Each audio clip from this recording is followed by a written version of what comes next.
storage. So in any case, like it says, no more storage, I'll let you guys know. But are you ready? Okay. My name is Andrea Alvarado. I'm 18 years old. I am Salvadorian. I was born here in North Carolina by my two immigrant parents. They're both Salvadorian. Growing up Salvadorian and growing up in a first generation, it was pretty difficult, especially when Spanish is your first language and you had to learn English through school and only through school because no one spoke Spanish in my family. So it was pretty difficult. Beginning my, I want to say kindergarten, first grade, and like fourth grade year is when I started speaking more English. It's when I began to express myself, started to enunciate, and started to use like bigger words as far as what I can remember. But it was also a time where I wanted to start, showing off in the sense of like who really I am. Like, who am I? In the sense of like, my culture. And I would bring, lunch from school. Lunch from home and into school. And I don't know if many people can relate, but especially when you bring ethnic foods or cultural foods, when you open it and when you're in that little like elementary school age, they're like, ew, that's nasty. Ugh, what is that? That's gross. That looks like this, and that.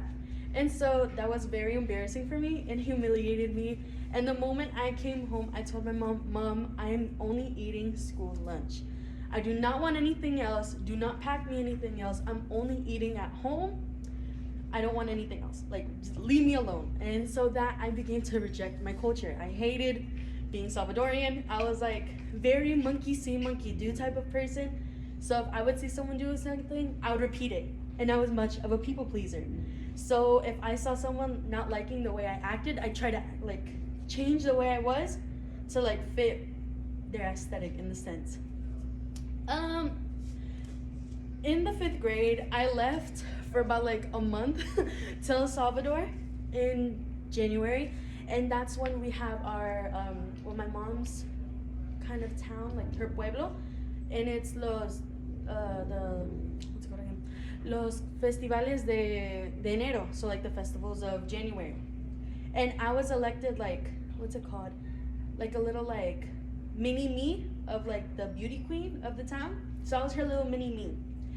And so me and my cousins were kind of like going up together, and I fell in love with El Salvador. The moment I touched the ground when I went out of that airport, and I was wearing a big winter jacket and it was about 100 something degrees, I loved it. I was sweating everything off, but I loved it. I loved everything about it. The food, the people, and everyone loved themselves, and especially their culture. Well, my culture. And it was something that I loved as well. And I was just like, okay, I love this. Like, why am I ashamed of who I am? Why am I ashamed of like what I'm growing up to be? Like, why am I ashamed of this, of something so important that is beautiful? Like, my culture is beautiful, and I feel like it's something like so like childish in the sense that I never really liked it. So when I came back home and I had like my little, elementary school class, I gave them a big presentation, and I brought back like candies and food, and I showed them all about myself. But fast forwarding, a couple years after after elementary school, like skipping middle school and starting freshman year, I forgot to mention my main points were like, how I am as a person and like my important events that make me who I am. I'm sorry. Was COVID. COVID year was my freshman year. And before COVID year, I had very bad acquaintances. I had like friends at the time who I thought were my friends. I would get in trouble. I would skip school. Like, I would see them vape, but I wouldn't do it because I was scared. I would see them smoke weed. I was scared. I didn't want to do it, but I hung around them. So obviously you get the impression that I was, like them. And so I began to start acting like them in the sense of disrespecting my teachers, skipping my classes, talking back, almost getting into fights until I got suspended. And let me tell you, that was like my turning moment. I got suspended because I told a teacher something that I don't want to repeat, but I did tell him off, and all of my teachers turned against me. Like, all of them were like, no, Andrea is this, that, and that. They started talking about how I was a horrible person, how bad I was, and I don't know how my parents don't know what type of daughter I was. And that hurt me. To have teachers like say how bad you are in front of your parents hurt me entirely. Especially my Spanish teacher. She told me, my mom like talked to her and she was like, oh, my daughter isn't like this, Andrea isn't like this. And she's like, well, I don't know what type of daughter you have at home, but this is the daughter that you have here. And my mom, you know when your parents give you that type of look that's like she smacked her teeth and she was just like, I don't know. We went home, I cried. Like, my mom was so mad and she was just so disappointed. To have your parents disappointed in you was the most horrible thing for me. And so after that, I decided to change myself. During COVID year, I dropped out of my high school and then went into a different high school, which is Weddington. And in Weddington, it wasn't until my senior year, when I became more like myself, more how I am now. I became more open, trying to find people who had the same interest in me. I have a really good friend named Luz, and she and her were like this. We're still like this. We're like this. And everywhere she went, I was there. Everywhere she rode, everywhere she went, I was there. And it was one of those things that I was just like, I learned from the past and the way how I acted, and that's not the same representation that I wanted to go into this new school.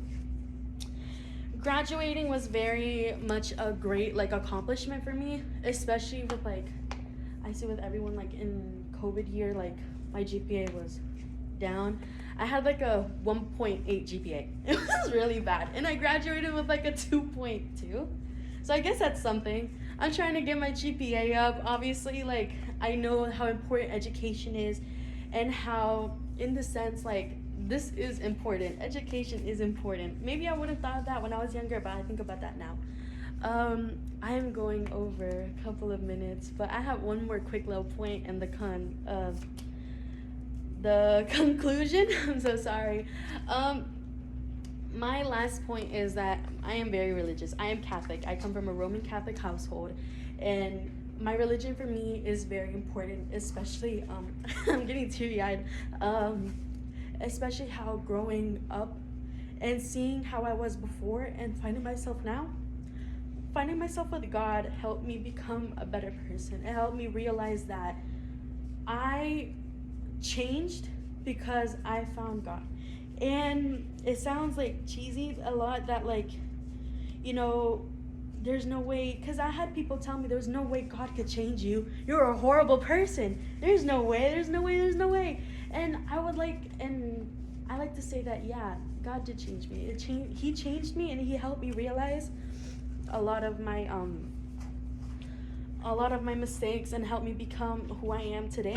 And especially with college, I want to pursue, this is why I'm here, I want to pursue a study or a field in criminal justice.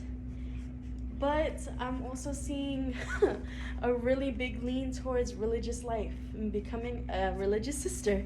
And it's something I say now because it's very emotional for me, because it's exciting, and it's exciting for me to talk about this because I don't really talk about it. But yeah, God has done a lot of amazing things for me, especially opening up wanting to finish my degrees and then moving over to religious life and going into a congregation and all of that. But my biggest conclusion is that I want to say that throughout my life, I have tried to become what other people want to shape me into, or following a little monkey see, monkey do type of thing. But in finding God and finding who I am myself and learning more about myself, and with all of my experiences, because I've had a lot of experiences, and a lot of trials and tribulations, it shaped me to who I am today. And yeah, thank you.